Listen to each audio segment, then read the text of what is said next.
As for now, my goal is to just, have some fun in Summer Split and just play some games. On two members, what a hero play from the ace in the hole. Committed from Yankos. I'm going to assess for bit like all the team, not for get beating. Yuki just pops off. 1, 2, 3. Is he gonna get 4? That's the quadra. Looking for a pentakill. He's gonna get it. Barrett takes him out. We're just gonna have to play for ourselves and improve ourselves as much as we can throughout the split, and then we'll see how it goes. The goal is obviously to go to Worlds. I think everyone in this team joined the team to go to Worlds. As well, Talk connects onto 2 power, still alive, but there is no mana in that bag. Bam! Ignar gonna drop as well. Triple for Reckless, and that is a nice start for Fnatic. Summer split with some great teams.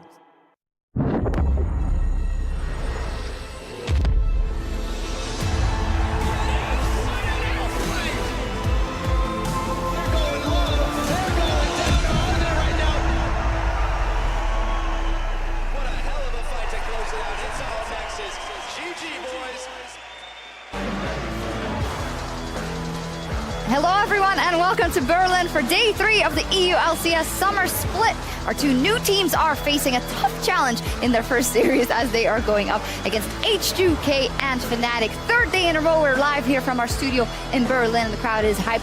Could you leave our decor alone, Yankos? I mean, come on, we're hanging these things up so the rooms look better and you guys just take...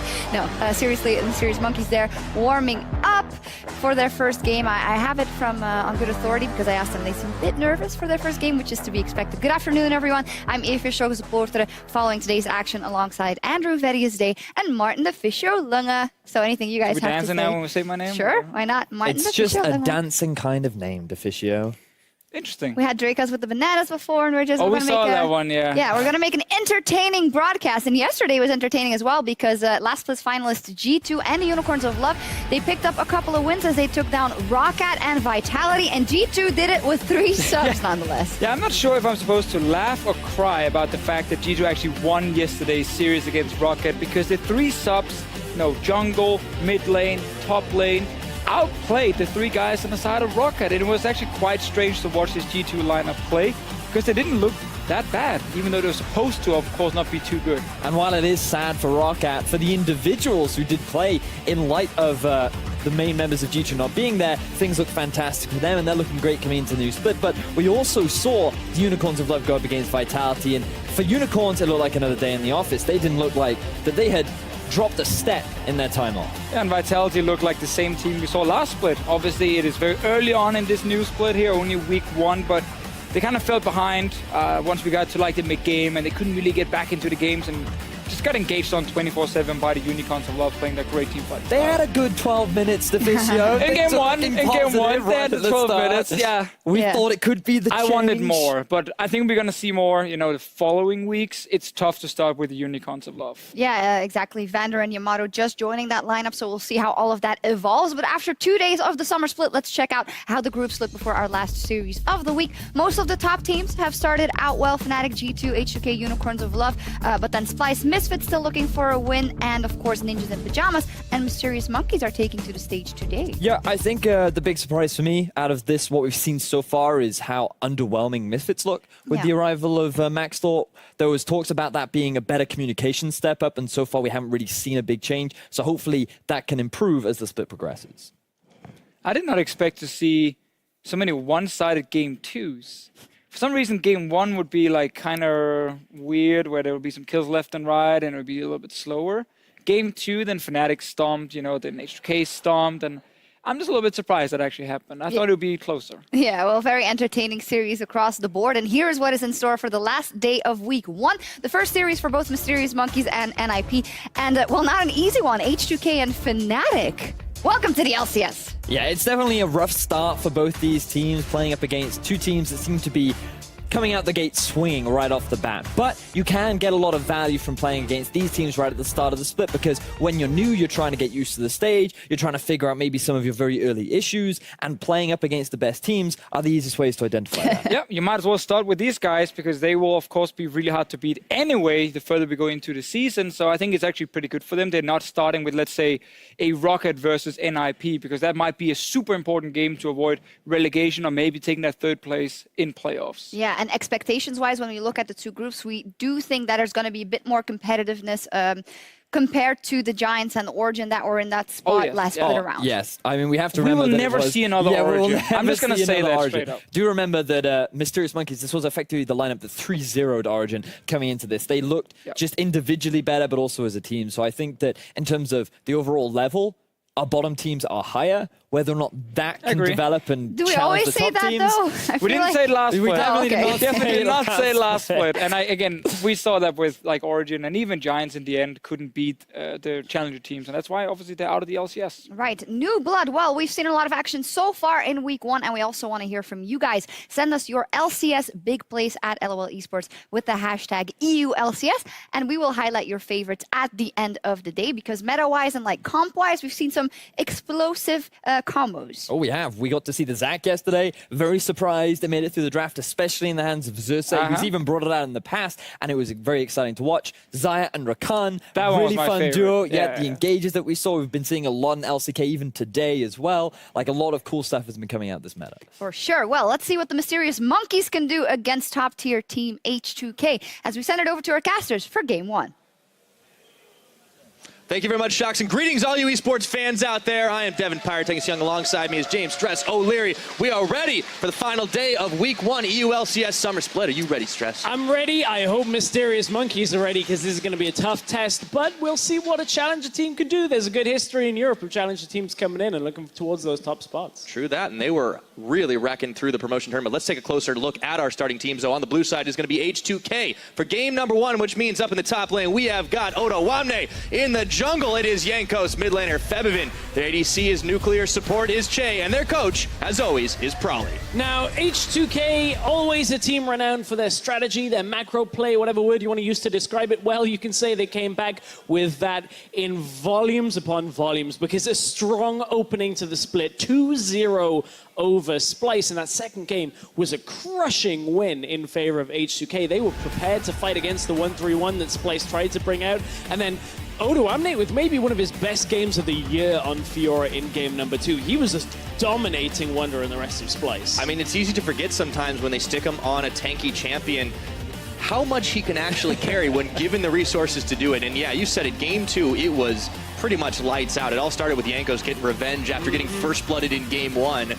And that guy never looked back. And one player that we saw improvement from, perhaps from Spring, was Shea. His thresh in both games was pretty disgusting, sublime. yeah. This guy was hitting hooks all over the place, making big plays.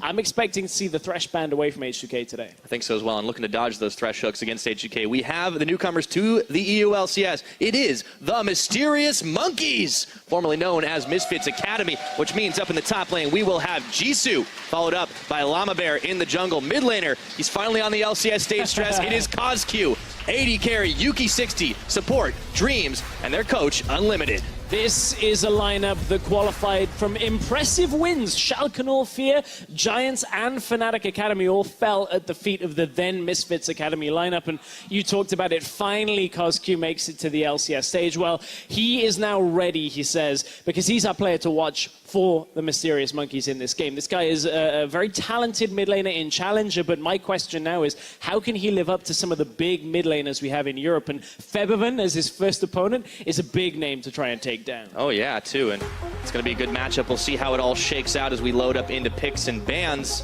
Caso will have to have a lot of pressure on him, especially as he hasn't faced off against a lot of mid laners of this caliber for a while. First ban coming up for H2K is going to be the Kennen, followed by the Zac for Mysterious Monkeys. And a lot of people look at the Kennen ban, and of course Europe, we've had a couple in AD carry, but it was actually Vizicachi with an interview that came out overnight talking about the priority on top lane for Kennen here in Europe. We're expecting it to remain consistent. Zac goes, Xayah go on the red side ban list as well. So nothing overly surprising, apart from perhaps that Syndra, which is a safe blind pick mid laner that Caso was looking dominant on himself. So now we get to see where does he go in his champion pool. Yeah, well, he definitely has one that is particular, very interesting. The guy has been known to bring out the likes of the Katarina, the Akali, not afraid to do it even in the promotion tournament. I wouldn't put it past him to do it here on this stage. And one big pick he's always had in the years of casting him. I've had the pleasure of seeing his Cassiopeia time and time again. Always a pick he's comfortable to bring out, so we'll look towards that later on in the draft. So Elise is a big priority pick that is still available here. That we have to really focus in, because especially with Lee Sin and Zakband, we're looking towards the Elise, the Graves. A couple of teams have brought out the Kazakhs, but it didn't really fit the build that I feel like junglers are playing on right now. It can work still.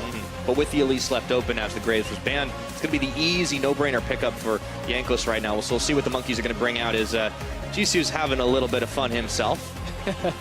Jisu is a player that has quite a deep champion pool, but I'm still yet to see a lot more from him. I think he has a lot of extra to show us, and there's the Kazakhs we were talking about. The only reason that I'm not a big fan of it is without the ability to bring crowd control, I want to see something come from top lane or from the mid lane. Now with Syndra out, that's one champion that typically has that crowd control not available to start fights, and that might be somewhere we'll see Mysterious Monkeys struggle if it's only the Thresh, but we still have three picks left to go. Yes, we do, and I do like the takeaway from Che to pick up that Thresh nice and early, clearly respecting it, but that means the Zyra was left open, followed up with the Lucian. This is a high damage lane. Well, not only just the lane, remember, this is a flex Lucian. Now Caso gets his hands on the assassin of LeBlanc. H2K have some time to now pivot if they want to, as Caitlyn is still available for that bottom lane. The Thresh no longer there for H2K, as it's Dreams that has picked it up, and now as we go towards the mid lane, this is Mysterious Monkeys now anticipating that the Lucian, not really one they want to run into the LeBlanc. They want to start banning away some of these matchups that can do very well into that LeBlanc, went through scaling later into the game. Well, as you talked about, player to watch, Caso, he's something we're going to have to keep an eye on in H2K as well, especially if they're not going to be able to get any good counter picks for it. The Fiora is now banned on H2K's side up against Jisoo. And I feel like alongside this, you have to start looking at the Galio if you're H2K. Now, Fiora does very well into the Galio, which means H2K are either anticipating Mysterious Monkeys not picking it away, or they have something else they feel comfortable playing into it. The Gragas has been one of the big picks that we've seen. Shen gone means Mysterious Monkeys now pivot away once they've seen the Fiora. Wouldn't be surprised to see Galio first pick here in phase 2. Could come out, 15 seconds still for H2K to lock in their final ban of this first game here. Will they once again target the top lane? Do they remove the Galio? No, it is the Jace. Still top lane though, another pick that we're expecting to see come out now and again, and we haven't seen Jace versus Galio specifically here in Europe, but you have to imagine when Galio is particularly good later on in the game against magic damage threats, it still does have a lot of armor come through. Jace has to be a lane that he would have to be careful on, and now H2K likely will divert to the Gragas into the Galio if this gets picked up. That's what teams are running when you look at a neutral lane into then impact in team fights. Yep, as expected, the Galio's locked in for Jisoo, rounding that comp out, so all they need now is an AD carry for Yuki, but there's still plenty on the board with the Caitlyn up and available unless they flex the Lucian. Looks like that's what Mysterious Monkeys will be able to get their hands on. Now, Nuclear could very well go the Caitlyn, or the Varus is another option, but if they now look towards a neutral mid lane for Febiven, something like an Orianna that you could play into a LeBlanc and just survive through the early laning phase, they know that without a Caitlyn pick, they can't really pressure out the H2K bot lane, but Lucian Zyra isn't exactly top of the mid. So there's the flex, it's into mid lane as they pick up the Varus for that pushing bot lane. So they'll have a lot of power down there, but how will Febiven be able to cope with Caso's LeBlanc in that mid lane? That's the question we'll have to find out as we take a look into the game. Still, last few seconds tick down. Do we expect the Caitlyn here, Stress? Ashe is the other choice. Oh, yeah. You don't have to pick Caitlyn, and if you feel like playing something completely different... okay. I mean, there's plenty of AD carries, aren't there? This is a pick that pairs very well with the Thresh. Twitch Thresh has a lot of all-in pressure in the lane. One hook lands, you get the flash, you get a lot of damage down, and the next time, suddenly you get a kill. Big amounts of damage comes from this Twitch, and we've seen it in action. I believe it wasn't Fnatic that played the Twitch, but we did see it in day 1 of play here in the EU LCS, and be very dominant with that Twitch Thresh lane. I mean, and this is clearly a lineup that is not lacking for damage. You look at the threats on that side. You have the Kha'Zix, you have KazQ on a LeBlanc, you have a Twitch, and then there's the Galio, who can build tank and still dish it out. Yeah, Galio, wave clear, tankiness, engage, you know, damage reduction. He's a package deal. Yeah, little strong. Yeah, is Galio you know, right now. might possibly be a little broken. Just a little bit. H2K looking perhaps to work around Jankos on this Elise, looking for perhaps a play on mid lane if they can knock down KazQ, but KazQ, he's the player we're keeping our eyes on for Mysterious Monkeys. He's the one that you have to imagine will have a big amount of impact in this first series if Mysterious Monkeys are hoping to win. Well, newcomers to the LCS, always a big challenge to face off against the likes of H2K. So we'll see how they're able to shake things out here as Game 1 gets underway in this best of 3. H2K taking on the Mysterious Monkeys. Now remember, don't forget to hop on Twitter and tell us who you think is going to take away the victory. At LOL Esports is the place with the hashtag H2KWin or our brand spanking new hashtag MMWin. Get on Twitter, get your input in, and let's take a look at these two lineups as we head into game. I say that, we have a pause. Might have a slight delay in that. So we still get to look at the lineups either way. Before we head into game. I think so. I think that's a good way to look at it. So one thing to note, Llama Bear was not with Mysterious Monkeys during their playoff run, through the promotion run. That was Pride Stalker, who is now on Roccat. And Llama Bear has a handful of games. I believe it was during the summer Challenger playoffs that he actually played with the Misfits Academy lineup or Misfits lineup that eventually joined the LCS. But Llama Bear has been with the Misfits organization and now Mysterious Monkeys for quite some time. He was the jungler of choice for last split before, unfortunately, not being eligible to play for the team throughout the Challenger Series split. So now we get to see potentially what the quote-unquote full strength roster would have been at the beginning of spring. That's very true. And when you think about it, you look at a player like Pride Stalker that was the highlight or one of the big highlights of that team. And Llama Bear is, you know, I don't want to hesitate to compare to them too much. He was cut from a similar cloth. He was a big Nidalee player. Yeah. You know, he likes to go and get aggressive in your face. And you do have to be careful with that strategy when you're up against Jankos. We saw what could happen. You're going to first blood the king. Well, he's going to come right back in your face. And it's not necessarily about how the individual plays go when you look at a jungler coming in from a lot less experience and only solo queue experience. It's about how the team plays and how a jungler can actually coordinate the team around him. Jankos has been playing on this stage for years. He is very well aware of when he needs his team to be alongside him, how to move on the map, whereas a jungler that comes in with limited practice in comparison may not necessarily be quick to call for when he needs help. So we have to look now at how Mysterious Monkeys actually can play around this and whether being on stage actually affects them. You heard Ifya talking earlier about how they were talking backstage before the games, and they are quite nervous. Yeah, I mean, it's not hard to be facing off against titans of the EU LCS like H2K. Seasoned veterans pretty much all around, with the newest members being Nuclear and Chase, still have a split of experience under the belt, plus all of their LCK experience. But for the Mysterious Monkeys, I mean, this is a true rookie squad. These guys have not been on the EU LCS stage before, and I can't remember the last time that we had 5 newcomers, even some of them that have had a lot of challenger experience, the likes of KazQ, Yuki coming in as well. I mean, the man's 26 years old, but he's a rookie. It's very strange to see Yuki be called a rookie. Casting challenger since like before 2014. Yeah, it's just making your head spin, isn't it? Wait a minute. The old Gamers 2 lineup. I'm using that to refer to the team that was actually called. Hey, it was pre-rebranding. It's all right. But Yuki's been around for a long time, but never really made it to the LCS. I think that's the key thing here. Is it is a different ball game playing on the controlled environment of the LCS stage. And just to update you, we are just getting back into game soon. I believe it's quick settings reset on Otowame's side, so it should be resolved pretty quickly. Yeah, we'll be back into game soon. But that's where the difference is now between these two lineups. Is Yuki's been playing a long time, KazQ's been playing a long time. You gotta wonder now, how does that wait to get here actually influence the mentality when you finally get to that stage and you can play? That's where those nerves might set in. This is your big opportunity. Well, we saw some of those nerves even during the promotion tournament, and you wouldn't think that considering the way they pretty much plowed through most of their opponents. And even from Caso, I had the pleasure of interviewing him after one of their big games, and it was just, you know, I could tell he was a little bit nervous, but he was just like, we kept it cool, we got together, we were able to make the big plays. And, you know, you got to give respect to anyone who's going to pull out the Akali when you're trying to qualify for the LCS. But let's see how he does on this LeBlanc. We'll see how the Monkeys do it. And after the wait has concluded, we are finally on to Summoner's Rift for the start of this best of 3. Also, I remember after Caso qualified, I was sitting there conducting an interview with him, and he just didn't want to do anything other than run around and celebrate. He was one of the most happy people I think we've had when qualifying. So now we get to see Caso. Febiven is a big match. Shay against Dreams is another very interesting one down in that bottom lane, and especially with Dreams playing a champion like Thresh that can dictate so much in the laning phase. If Nuclear and Shay aren't careful, they may give over a kill to Yuki and Dreams with that Twitch-Thresh combination.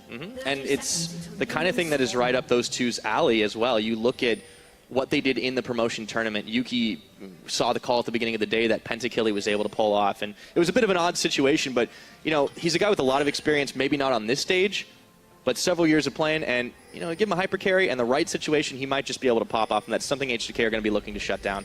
But now you've got to remember that Thresh, for a lot of this, needs to at least control the lane, in the sense that you have to be imposing at times, try and, you know, not necessarily fake hooks, but be in a position where if a hook were to come out, Nuclear and Shay have to concede a lot of space. So it's very tricky now, and if Dreams isn't a very confident player, a Thresh that does nothing offers nothing. It's not like a support like a Janna or a Soraka where you're just sitting back and healing. You have to be a little bit more proactive. So now, if there are nerves, that's where we've got to track through in this game. I think Mysterious Monkey should be fine. I think we've seen a lot out of them.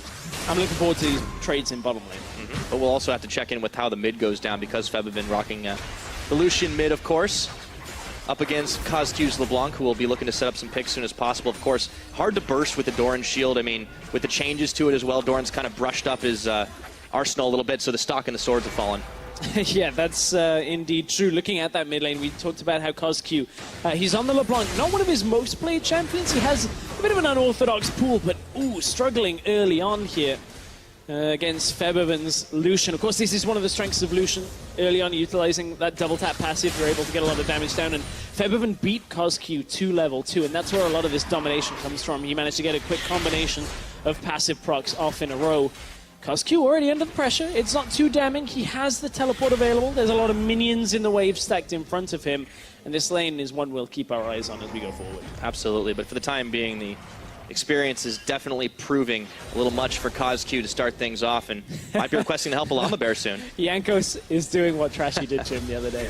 Trashy posted about this, how he kind of half-cheesed Jankos as you get level 3 really quickly, run into the enemy jungle after you get the Rift Scuffler and try and invade. Well, he gets the blue buff away.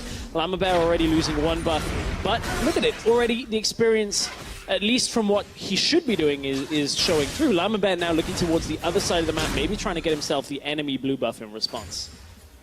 Should be able to pick it up, and instead he's actually going back towards the top. It looks like he might have been spooked for a minute. No way to really gank out Wamne to start things off, and Jankos is going to force Caso out of lane, low on the health bar.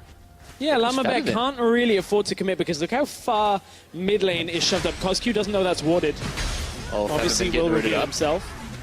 All right, it's going to be just about it. The jungler's sniffing around to try and make a play, but nothing happening just yet. But I love what H2K are doing in that sense, because all of that was to deny Caso the farm under tower. Look, Caso's still level 3. There is now a wave pushing up to him, but Febiven has a heavy farm advantage, a heavy experience advantage alongside it as well. So H2K expending a lot just to make sure that they can put this assassin back on the back foot. It actually is going to buy Febiven a little better timed recall, in the sense that he doesn't have a TP, he's able to get back to lane, whereas Caso may expend his when he eventually recalls out. Yeah, I mean, when you're down half the CS of your opponent, this is going to be a little rough right now for Caso. And talked about a Thresh who does nothing, offers nothing. Could say similar things about LeBlanc. You want to get off to a start, so you start being a threat on those side lanes. But you can't do that if you can't really get anything done in your own lane. Yeah, that's very true. As we look towards the bottom lane, one of the nuances of Doran's shield, I know we've talked about it a lot, but against Twitch is actually one of the times where it's the most effective, because Doran's shield's super efficient whenever the active of the 20 health over 10 seconds after being hit by a champion is actually available and running. and Twitch actually extends it. Any damage over time ability will cause the efficiency on that to repeat itself. So instead of the 10 seconds, it lasts for 16 seconds on Twitch Poison. You get a little bit of extra healing from it. That's a good shield, man. Able to stop the poison up. So Yuki is going to have a harder time, but that lane is already a little bit rough for him anyways. The range advantage is always going to be in the favor of the Varus for the time being, and we really do want to check in on how the supports really position themselves in this bottom lane. So far, it has been Nuclear and Shay who are pushing all the way up. So 2 lanes out of 3 pushing in the favor of H2K. We haven't yet seen on camera any attempts at the hook out of Dreams. They weren't really able to dictate the level 2, so that wasn't necessarily an option for them. Unlike what we saw out of Fnatic's bottom lane, Jez is going very aggressive in the lane.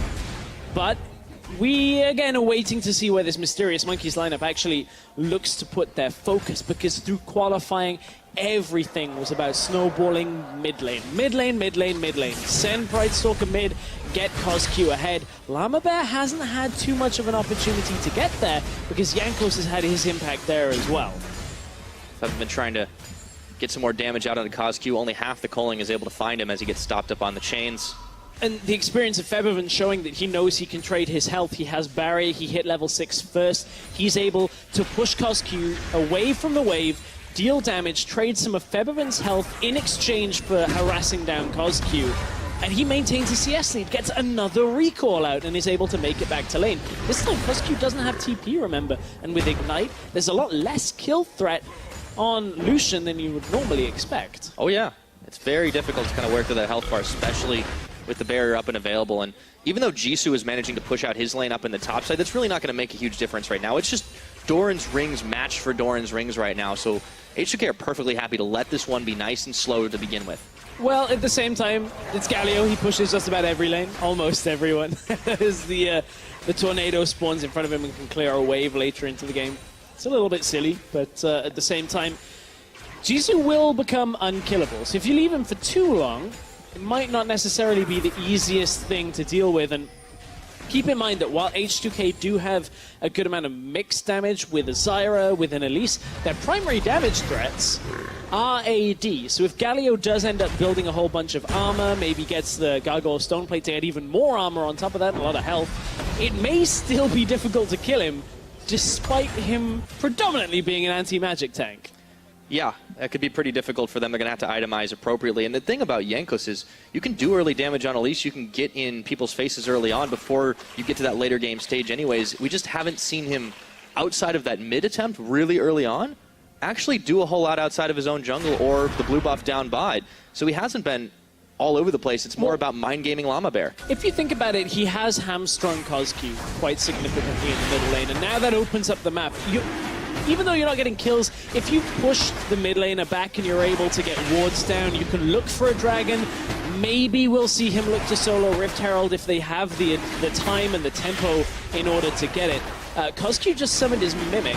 I think he was trying to check Dragon, but he's heading towards mid lane. Maybe try and catch out. I don't think he's going to fool anyone there when both LeBlancs are in the same lane. Yeah. As it stands, H2K, they're able to secure themselves up a pretty easy dragon. That's another combo we got to watch out for, though, remember. The Galio with the Mimic, they're able to get Galio to come in later in on the matchup. All right, they can fake people out for sure. Tricky little play out by Mysterious Monkeys, but this is a slow start to the game for both teams. H2K now having the Ocean Dragon lead thanks to Jankos. And Jankos had a really big early impact in their previous series against Splice, despite it being a slow early game one as well. Oh, where he was first blooded, but you know, I guess that's going to happen sometimes. Jankos wasn't too happy with me before the show.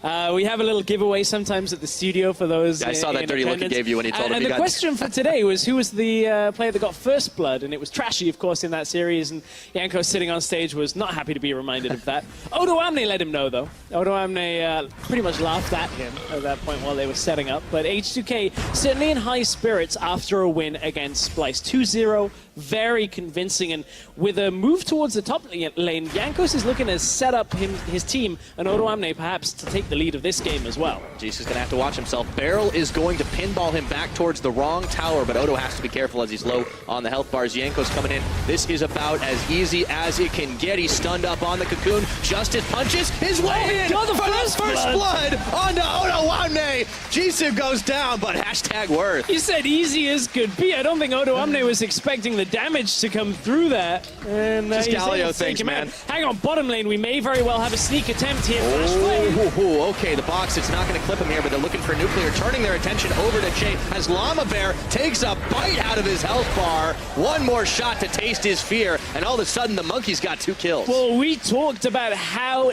deadly this bottom lane can be if they can get the engage. This time, Dreams was patiently waiting for his opportunity. Flash Flay connects. They get the damage down. H2K try making a play topside and actually drop 2 kills for 1 with Mysterious Monkeys coming out ahead. Yeah, it was a long setup. I mean, probably should have said that rather than easier before everything all happened, but it looks like very much there wasn't going to be anything else going down. But Jisoo, man, he really took a swing to it to help get Mysterious Monkeys on the board early on. So first blood to them, a kill down bot. It's only a 200 gold advantage, but that's momentum. Yeah, that is a good amount of momentum. We were talking so much about how mid lane would be the influential one. Well, it was actually top lane. So Jisoo is able to utilize some of that shielding that Galio has early on, and then Odoamne.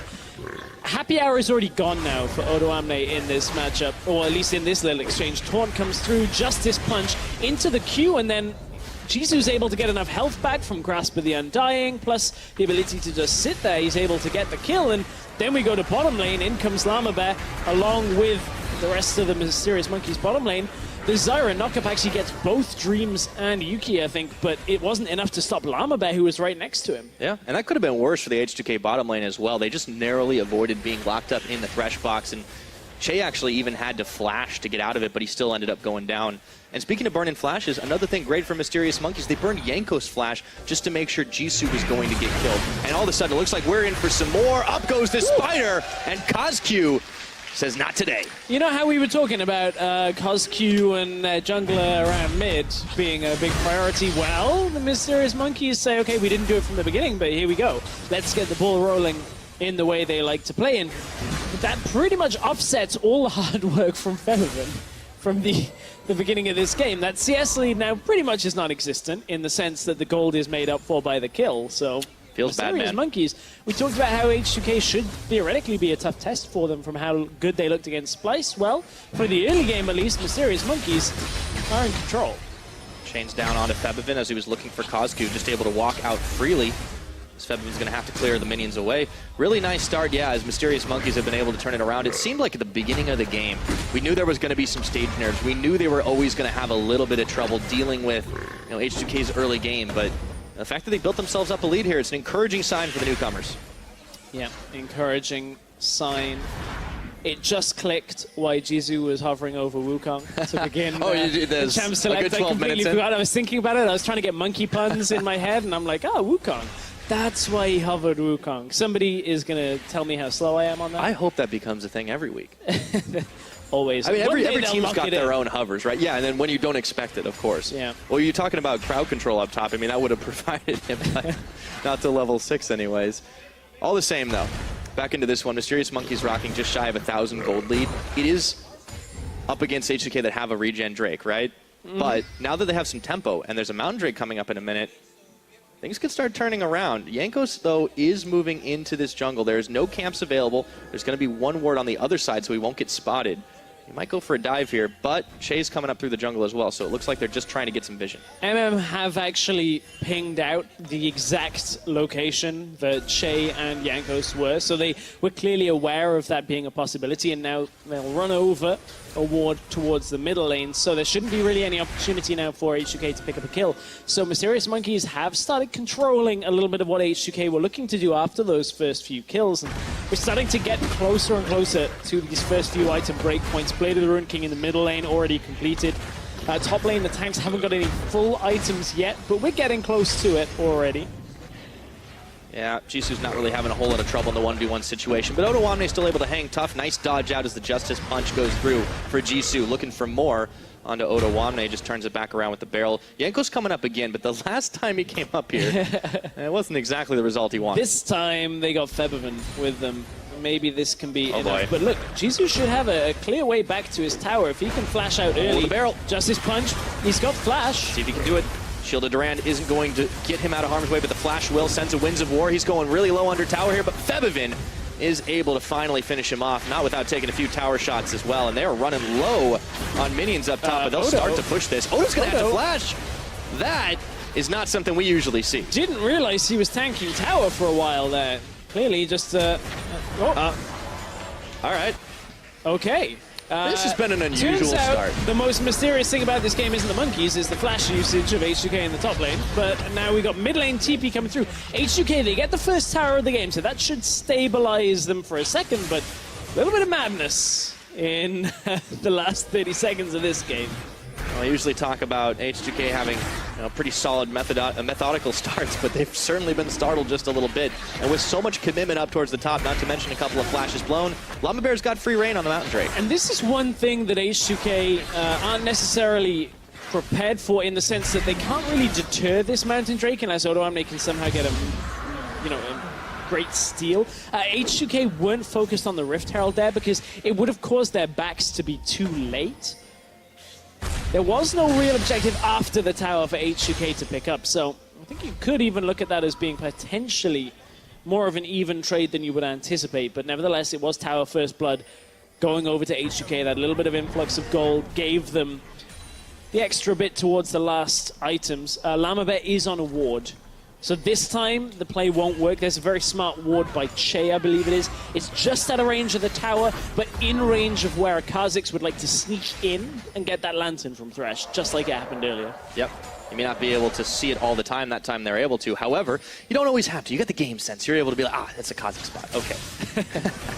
Well, here comes Galio into mid lane, though. KazQ hanging tough as he dodges out half the rest of Febivin, who gets taunted up, but KazQ very low, and Llama Bear comes in for cleanup duty, his second kill of the game. Yeah, Llama Bear able to get right in time to pick up the kill. KazQ was safe. He had flash still available as well. H2K are looking a little bit on the back foot over the last few minutes. Mysterious Monkey's making a couple of plays around the map, but it is that tower first blood that is keeping H2K in the lead.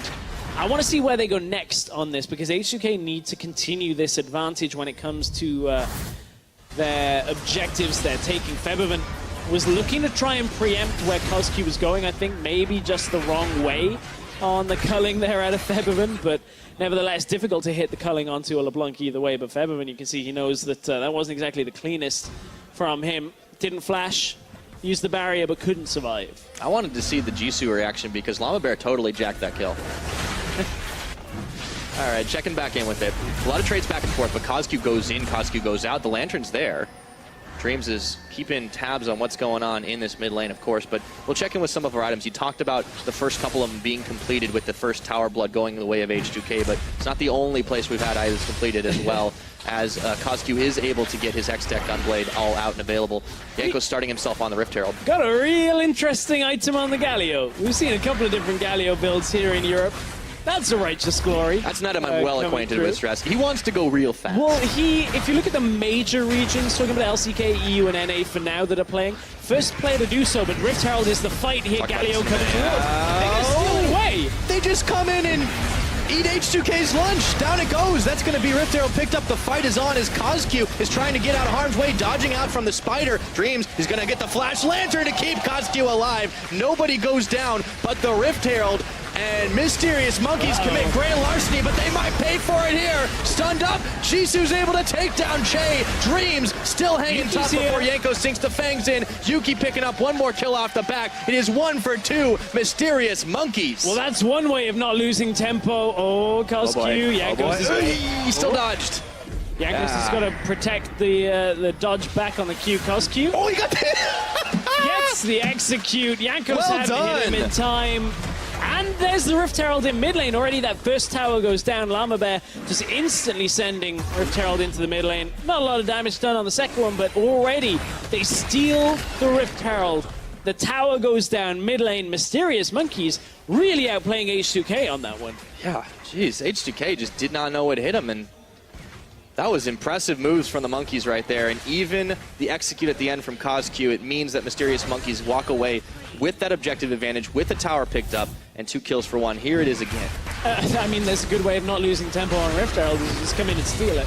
At that point, not a lot you can do if you're H2K without fully committing to it. But Febivin struggling a little bit on this Lucian after a good early game to have this impact in the team fights. He chunks Mysterious Monkeys quite low, and KazQ, keep in mind, he lives until they execute in this fight. So go back in for the fight. They're able to at least get some equalizing kills from Yuki's Twitch.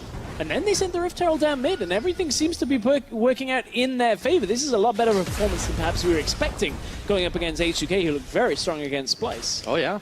Mysterious Monkey's coming in. Looks like something to prove, even, although Caso and Llama Bear are trying to cut off Febiven right here. He has the dash, he has the flash, he has the barrier. Will he need all three to get out? Meanwhile, Caso is getting chunked out by Jankos, but Yuki comes in to pick up Febiven, and Caso lives again. The man is a magician. Can you believe it? Caso for a couple of fights back-to-back, not giving over any gold to the enemies on the kills. So at this point, Odo gets taunted back in. He's trying to use everything he can to try and secure that kill, but Nuclear, remember, has been pushing the mid lane this entire time, so Mysterious Monkeys are on the back foot on that exchange. These two teams are going back and forth on every little trade.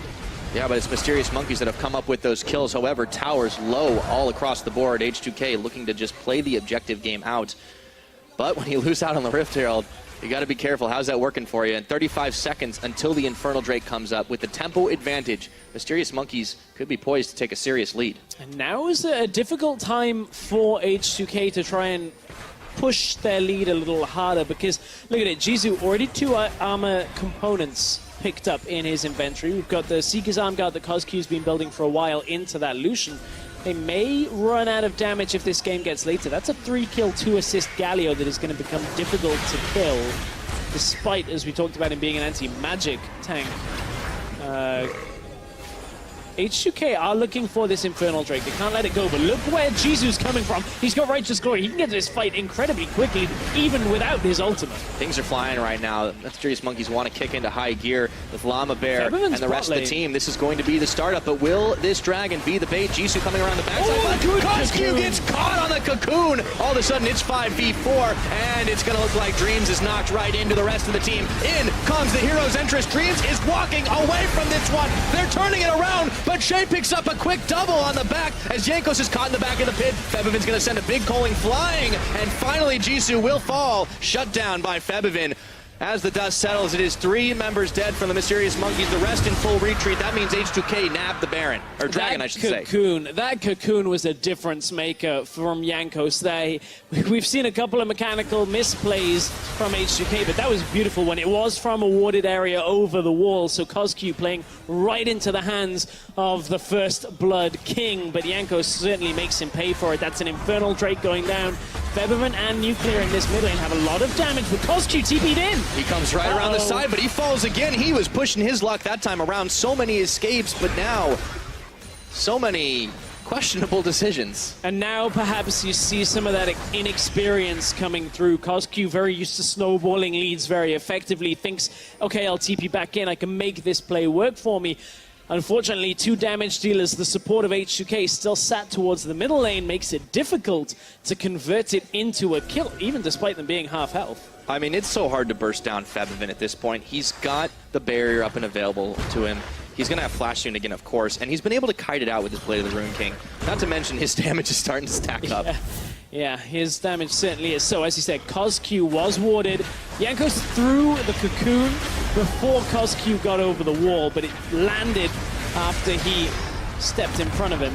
So, nice shielding Durant by Jizu, but yeah, it just wasn't enough. Yeah, you can see that Galio, okay, at this point, still easy to take down with that amount of AD.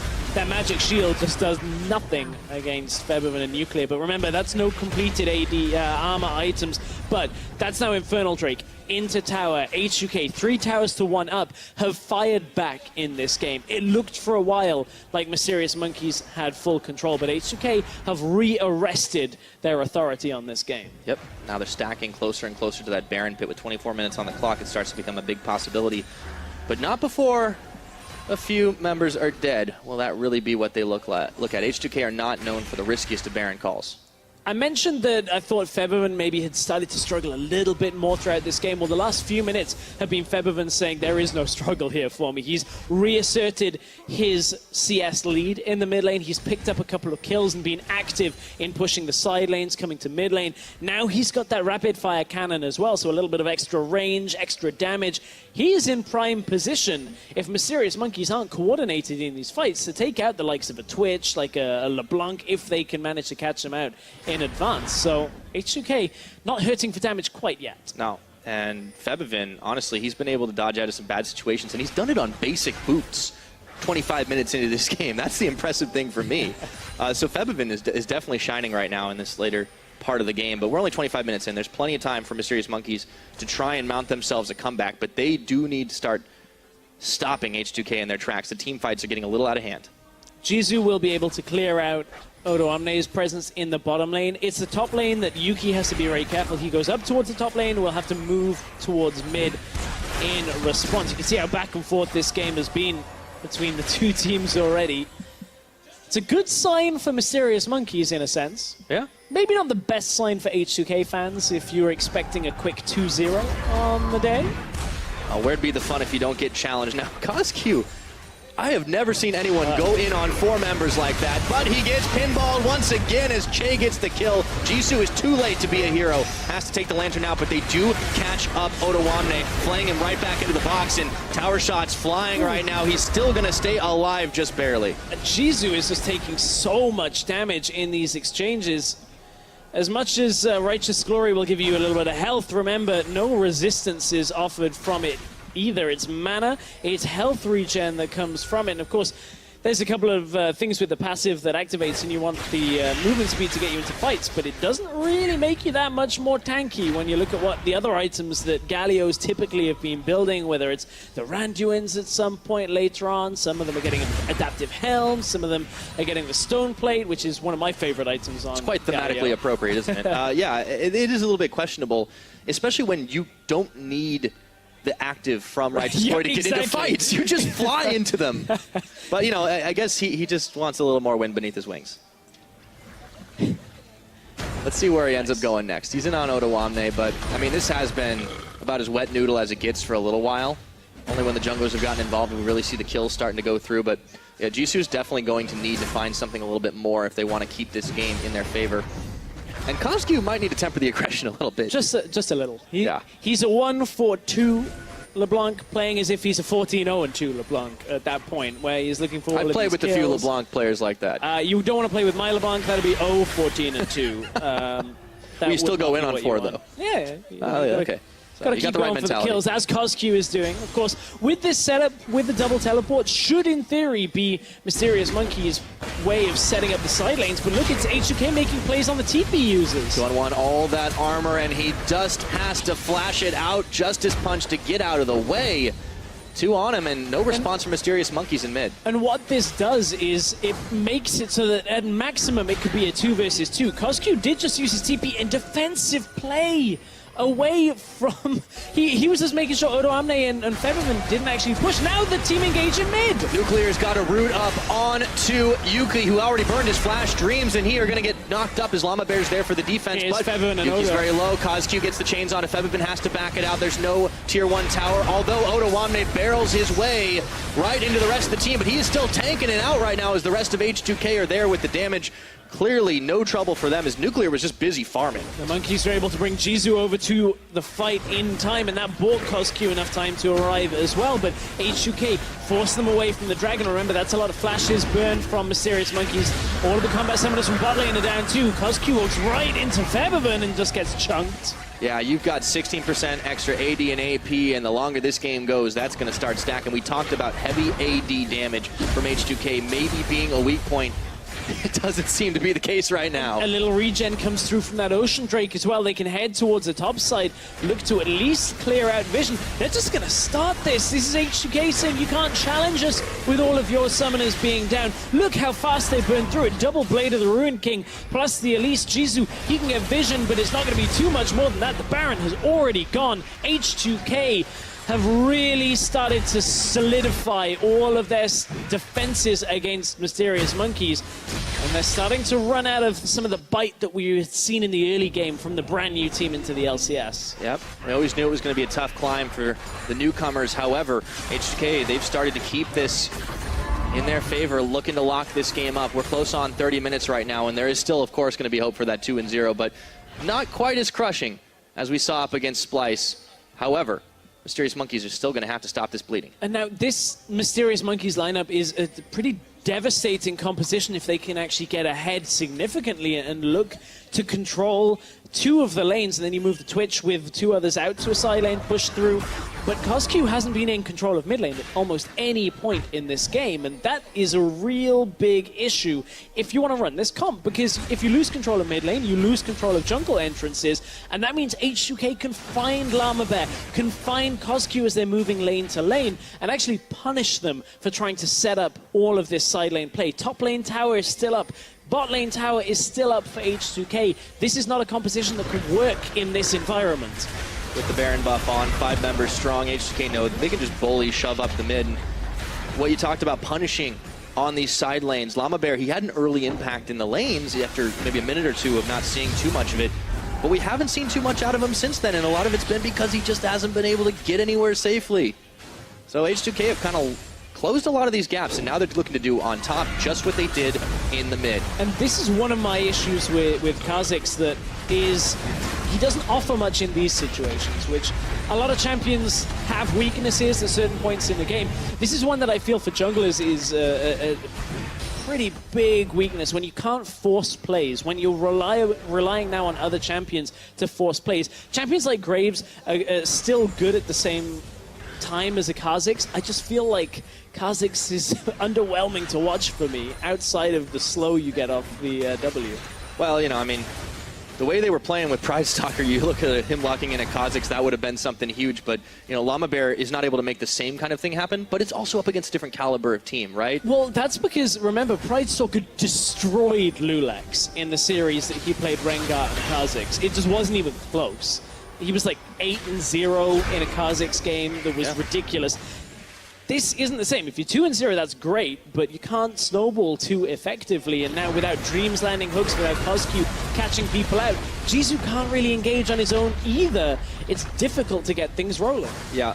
And H2K's got a pretty beefy front line now that Otowame's really started stacking up. And, you know, he's looking at Jisoo saying, see this item in my 3rd slot? That's the one you're supposed to build. So he's trying to give him a little bit of advice as the Gargoyle Stone Plate's complete. He may not do a whole lot of damage once he's popped up, but he doesn't need to. He's Gragas. And Jisoo opting towards the Abyssal Scepter, would have been expecting this item a little earlier on and then going more towards armor, but Jisoo still obviously wanting to get a lot of that survivability that he can get, but Everfin is one of the ones that's dealing a significant amount of damage to him. After a gold lead that really shifted quite a lot, was quite volatile in the earlier stages of the game, it's been creeping slowly up in H2K's favor, and now it's just kind of going off the charts here. It's 7,000 in the lead. A lot of that comes from the tower differential, because Mysterious Monkeys were only able to knock down that one off a stolen Rift Herald. Yeah, they didn't get too much more. That was a beautiful steal. It was. I mean, their early game was very impressive to see them flustering H2K, but now we get back into the control game, the kind of thing we expect to see. And I've enjoyed watching Yuki. His performance has been, you know, in line with what we were seeing in the promotion tournament, and that for him. He is 3-0-2, didn't get caught out at all yet in this game, which means I did just curse him, and he probably will die once before the game ends. Isn't that the counter curse, though, when you mention it? That's what I was trying. I was making sure my impact on this Or did I counter curse it? I don't know. That's too deep for me. Yeah, that is well down the rabbit hole on this one. But still, I think Yuki's a player that I'm looking forward to seeing weeks of improvement out of. Maybe we'll see some more out of them in Game 2 as well. This game is certainly not done yet, though. No, there's still a lot more League to play, but more on your point about Yuki, I think it's awesome to see him finally be able to get on this stage, because he had been so long in the Challenger scene. We talk about Caso, and he's a highlight player, but Yuki is the oldest player in the EU LCS. The guy's older than soaz, and he's finally made it to this stage, and that kind of age gives you some level of experience. You played so much more League than even some of these hotshot younger kids that you can kind of recognize situations that not everybody can and adapt to things. To some extent, yeah. I feel, though, there's no experience of LCS experience. That's true. I mean, the quality is definitely something to worry about, but I think it's nice to see Yuki at least performing on a similar level than what we saw out of him in Challenger. Yeah, that's fair. As Mysterious Monkey's trying to contest around the second Ocean Drake. One more Drake before Elder would spawn, so Feberman got to be careful on these wards as H2K taking this quite slowly here. Of course, Dragon hasn't spawned yet, so they're in no rush. But Jankos heads down there on his own. It's going to be the easy one-man take here, because Mysterious Monkey's running out of options on this. They're looking for an engage in mid while they suspect there's 2 people on Dragon. Yep. Be harder to burst now. with the Ocean Dragon going the way of H2K. Caso hunting right now, but he's locked up, and the collapse comes in. That Zhonya's is not going to save you too long, buddy. Bopped right into Nuclear, and in comes Jisoo. Oh no. Looks like he just tagged his way into his own doom as he has to take the Blast Cone Express to make his great escape, dodging out the barrel from Odoamne, and he even needs the Lantern to get out. And you can see H2K on two fronts now, moving through the mid lane, keeping Llama Bear and Yuki here. Odoamne will do his best to at least delay the Mysterious Monkeys from their bottom lane, and you can see already H2K looking to push through. Caso still 25 seconds before he can get there, and now they've got to be careful from all this tower pushing potential from 2 AD carries out of H2K. This one's going to go down very quickly. Played Odoamne in, but that's not the one you want. Big front line, able to hang tough once again. No more minions for H2K, but they got 5 members strong. Looking for Yuki, has to flash out. And the Thresh Box is there, stunning, locking up the Lucian. He flashes back right into the redemption to stay alive as even Che picks up a kill. And the culling comes out. Low health bars on the side of Mysterious Monkeys, but Caso is trying to play the hero. But how many times have we seen this one? He's down and out, 11 to 10 on the kills. It's been a bloody game, but H2K are looking to put a lid on it. Yeah, H2K, it's only a small minion wave, but with 2 AD carries, Llama Bear and the rest of Mysterious Monkeys gonna go back. There we go, one big shutdown. Finally, Yuki's gonna fall. Yanko's even sinking the fangs in with low health bars, and Llama Bear, all by his own, is not gonna be able to do it. No more minions, so H2K can't finish the job just yet, but Febiven will tag his way in and get at least one next his turret. Now they can walk in the minion wave. Llama Bear gets to recall, get another attempt at this. He does just have the evolved leap, but I don't know whether, can he get onto Che, get the first reset? Febiven looks to shut him down. Yep, Febiven doesn't have the barrier, but H2K just don't seem to care right now. There's the leap, but they knock him right in, and they knock him right back. That's gonna be the last of the Nexus turrets. And H2K say no monkey business, not in game 1, as they take a 1-0 lead on the series. It was a good start out of Mysterious Monkeys, some crisp play early on, punishing H2K for their approach on the top lane as Jisoo outplayed Jankos and Odoamne, but H2K, cooler heads prevailed. Again and again, punishing Caso for his attempted aggression, and H2K came out with game 1 of the series. Mysterious Monkeys might look to shake up the strategy in game just a little bit, maybe play something that's a little less binary for Caso. But we also have to see that aggression really step down when he's in a position like he was. 1-3, 1-4, you know, that's not the count you want to keep going up. To some extent, I kind of respect it in the way that instead of going, oh, okay, I'm just not going to do anything on the game. He's like, I guess he's it's going to better try than and doing get back nothing. into the game. Who knows? I think it's a difficult position to be in for Mysterious Monkeys. Your first game, you think, great, everything's going good, we're ahead, we even stole a Rift Herald, everything's great, but unfortunately, they just didn't really have enough health in fights to stay alive, and Caso wasn't even in half the fights. Yeah, well, we'll see if the Monkeys can hang tough. H2K have started the series with a win. Let's check out with our analysts for more on game number 1. Well, I think Stress is hitting the nail on the head there for Mysterious Monkeys. Kind of respect that they kept fighting, and they got off to a great start exactly by picking the right moment to fight as well. And that is usually what you expect from kind of a newer team in the league, that they know when to pull the trigger, that they like to pull the trigger, but it doesn't mean that they have the oversight over the rest of the map. Yeah, mechanically, on an individual level, we're seeing that the Mysterious Monkeys definitely know how to play, right? Jisoo, especially in the top lane in a 2 versus 1 scenario, able to get himself a kill, which is the best case scenario in this situation. The way in which he plays it is just fantastic as well, mitigating a lot of the CC and then getting that burst damage, which Odoamne did not respect. He could have flashed the knockup, he chose not to, and instead he just takes the damage. Yeah, and we saw a lot of these fights where it really felt like Mysterious Monkeys were surprising H2K a little bit. Like H2K were not ready mechanically for a lot of different fights. There was a mid lane Febiven, a few instances where he's going aggressive, he gets ganked, he dies, he doesn't really get a turnaround, and a lot of kills actually went over to Mysterious Monkeys, which, as you highlighted, Shucks, was kind of the way for them to try and win the game. Because what we did see then, the further we went into the game, was the macro part was lacking quite a bit, but they were getting kills. So it was almost like watching a Western team versus like a top Korean team in a way. Like early kills for the Western team, you're like believing, and then you realize they have like 1 tower to 3 towers and they don't get drakes, and it's kind of falling apart from there. Yeah, I think that's the emphasis. Like what we saw from H2K was, even though they were losing a lot of these small skirmishes, these fights, they were always getting a tower in return. And even though Mysterious Monkeys were able to get that mid lane tower. They did not get any other tower outside of that. No, they did manage to steal away the Rift Herald, and that's one of those scenarios where you're like, oh, you're not actually not in position to contest it, but you managed to steal it. But yeah, that was kind of the last huzzah. Yeah, I mean, some of those plays from H2K, they were just very weird in the early game. Like, it was a bit like watching the first game against Splice. H2K played as well, where there were just a lot of bad calls being made that actually allowed the other team to then go in and punish those calls. And I think the fact that Mysterious Monkeys just pulled the trigger is to their credit. Like, they could have just sat back and said, we already lost that Rift, we can't contest it. But as we just saw right here, they jump in with Galio ulti and everything, steal it, and even win the following fight. So I think a lot of credit to them for actually opting into the aggressive plays.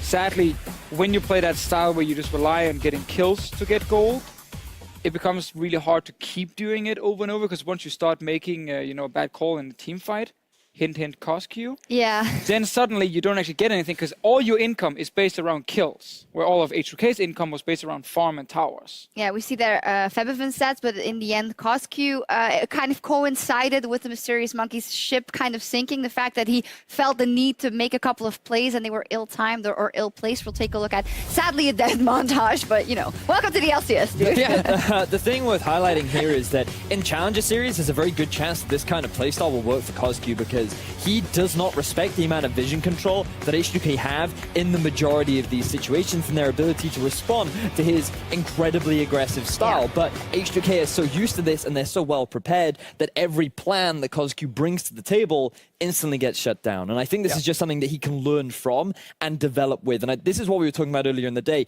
Having the opportunity to play against one of the better teams in Group B helps you identify some of these things very early on in the split. Yeah, a lot of things you can go back and look at here is Mysterious Monkey saying, okay, hey, we already have an advantage. How do we use that advantage? Okay, we opted into that dragon fight where we just saw Cosq getting cocooned over the wall. Okay, we lost that dragon fight. Then we tried making him play mid. Okay, that was maybe not the right call either, because once again, we lost the guy. So it wasn't to make fun of Cosq. We showed, him dying 3 times. It was actually what turned the game in favor of H2K, because they picked up a Baron, shortly after. 6k Baron power play. Almost no chance for Mysterious Monkeys after. 4.5k gold swing in 10 minutes for H2K, so they definitely... And it was actually kind of reminiscent of their series versus Splice, so their first game where they kind of struggled to find the right form in the beginning. Splice had some good moves, but then H2K, once they get that first kind of macro objective, or they get a couple of towers, they just know what to do. They do, and that's just credit to H2K. They have a good understanding of how to play the game, but I think it's really worth highlighting that... In the late game. In the late game, in the later stages of the game. Early game is still a couple of more question marks, which they are likely to shore up if we're following the same trend of game 2s that we have been seeing throughout the week so far. But I just really want to highlight for Mysterious Monkeys the fact that they were bringing it to H2K. And for me, the big thing that stands out, that separates them from some of the other teams, when we looked at Vitality and Rockout, we were like, there's nothing really that stands out about them. But when I look at this lineup, like Jisoo is an actual player that I thought was very impressive. Down in the bottom lane, Dreams and Yuki were holding their own and they were playing a very difficult lane in a very impressive way. So I think that, in my eyes at least, Mysterious Monkeys have a little bit more potential from what we've seen so far. Yeah, we're giving a lot of praise to the losing team. That means they must have been doing something right. But H2K is the team that are looking to close out the series against the Mysterious Monkeys in Game 2. And that is right around the corner. Stay with us. Put my email with Grace, I had Smite, and then Trashy was like, oh, I didn't expect him, I didn't expect him. I was like, ha ha. And this is about as easy as it can get. He's stunned up on the cocoon. Justice punches his way in for the first blood onto Onowane. Jisoo goes down, but #worse. Q is getting chunked out by Jankos, but Yuki comes in to pick up Febiven, and Cosq lives again. The man is a magician. Wow. Fuck my life, man. I lost vision. Into the Ruined King, plus the Elise Jisoo, he can get vision, but it's not going to be too much more than that. The Baron has already gone. What? Okay. Flashes back right into the redemption to stay alive as even Che picks up a kill. H2K say no monkey business, not in game 1, as they take a 1-0 lead on the series.